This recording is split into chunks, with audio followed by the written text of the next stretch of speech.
My friend Lester dropped out of school in grade 9 once he learned that you could get high by drinking the right kind of cough syrup. He was drinking a bottle or two a week at first when he dropped out of school. By the time he was 16, there was a massive pile of Coughx brand cough syrup bottles under his back deck, where he stashed his empties to hide them from his mom. At first, he'd only drink about half a bottle to get really high. I tried it with him once. I closed my eyes while listening to the Beatles and saw several amazingly colorful cartoon music videos on the insides of my eyelids.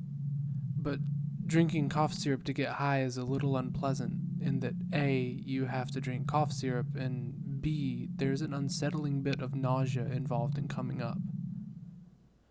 So I didn't do it again after that. Lester kept doing it more and more though, and by the time he was 22, he was drinking 2 big bottles of the shit to get really high. That's about the time he started being able to astral project. I know it sounds ludicrous, but he was somehow able to make his perception, or his soul, whatever you want to call it, leave his body. The first time he told me this, I had trouble believing it. I had heard of out-of-body experiences before, but Lester was always so fucked up, I figured he must have just hallucinated it. Alright, I've got 2 bottles of cough syrup and a box of gel caps, and I'm about to make history, he said whilst rustling through drugstore bags and twisting off childproof caps. How the fuck is this supposed to prove anything? I asked incredulously. First of all, you need to keep an open mind, said Lester, now with all of his cough meds laid out in front of him on his desk like an antitussive buffet. You want 40 of these cough gels? I shook my head. I'm pretty sure he wanted to do everything himself anyways. So what do you want me to do exactly? He indicated that I would be needed for something in this bizarre experiment, but so far I had no idea what use I could possibly be.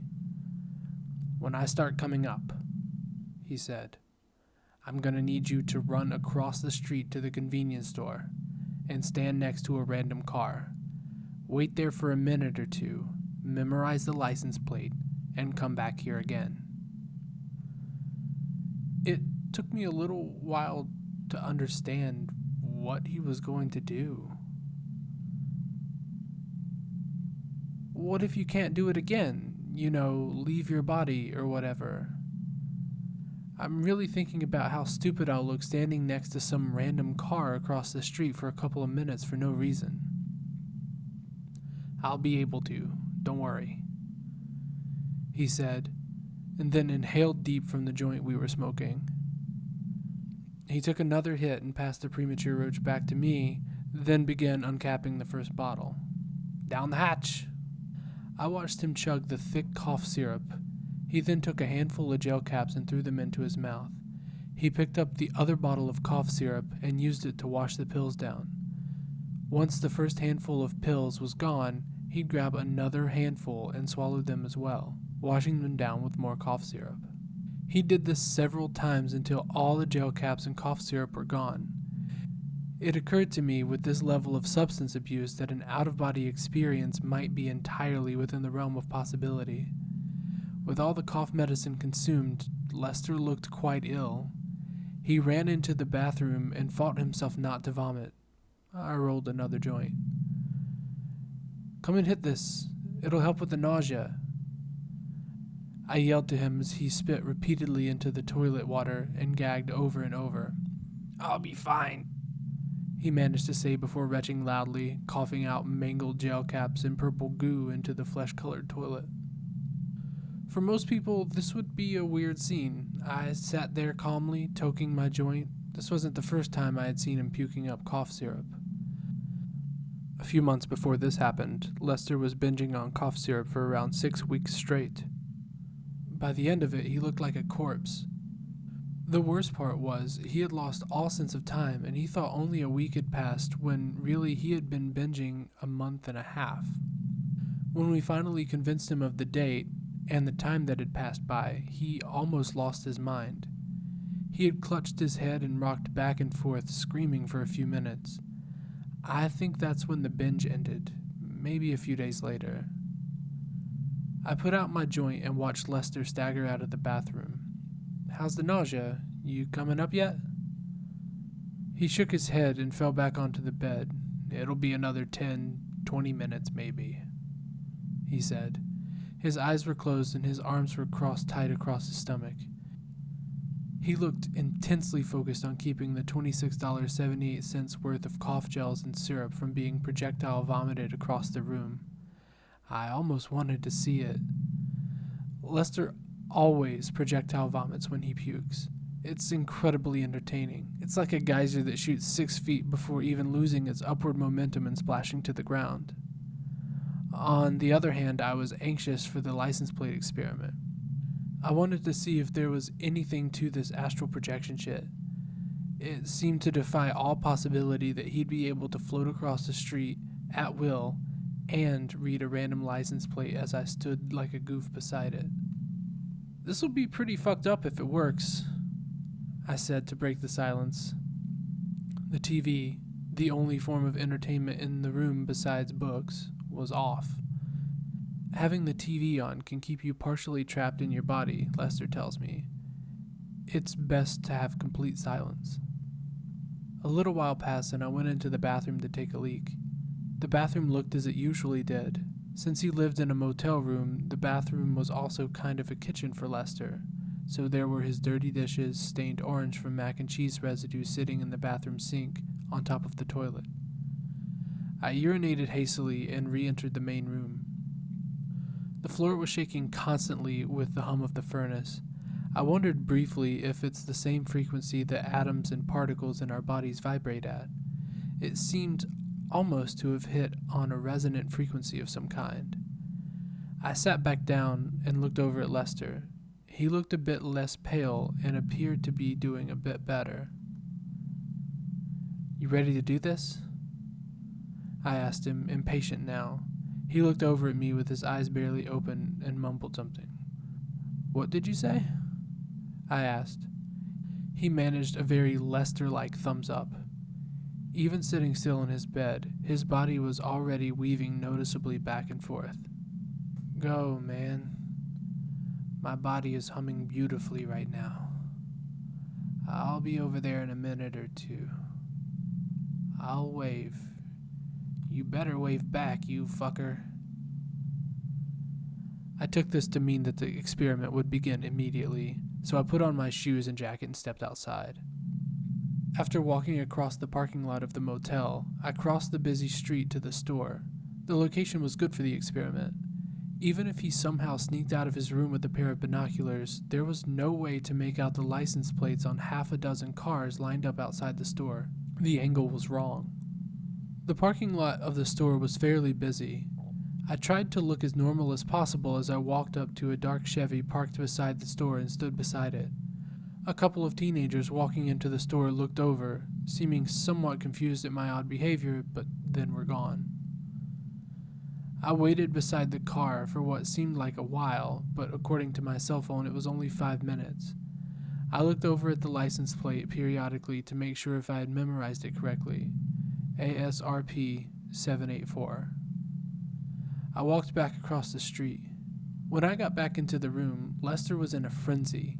He was laughing uncontrollably and pacing maniacally back and forth across the room as if searching for something of great value. "You didn't even wave, asshole. I couldn't believe it.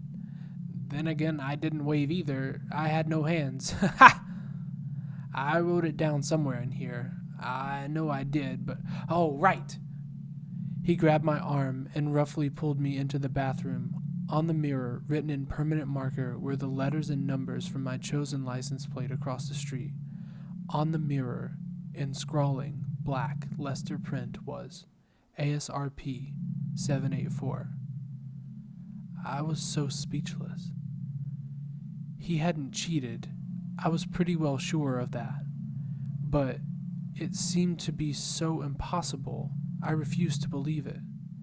Our experiment had defied all physical possibilities.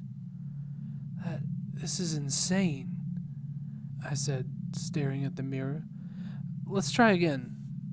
Our experiments went late into the night. By the time we were finished, Lester was out of cough syrup and gel caps, and we had smoked the entire bag of weed I had brought with me. Something strange had begun to happen as our experiments went on, though. I had begun to feel an uneasiness, like we were being watched. I told Lester I wanted to stop, and he agreed, saying that he was getting the same paranoid feeling. The mirrors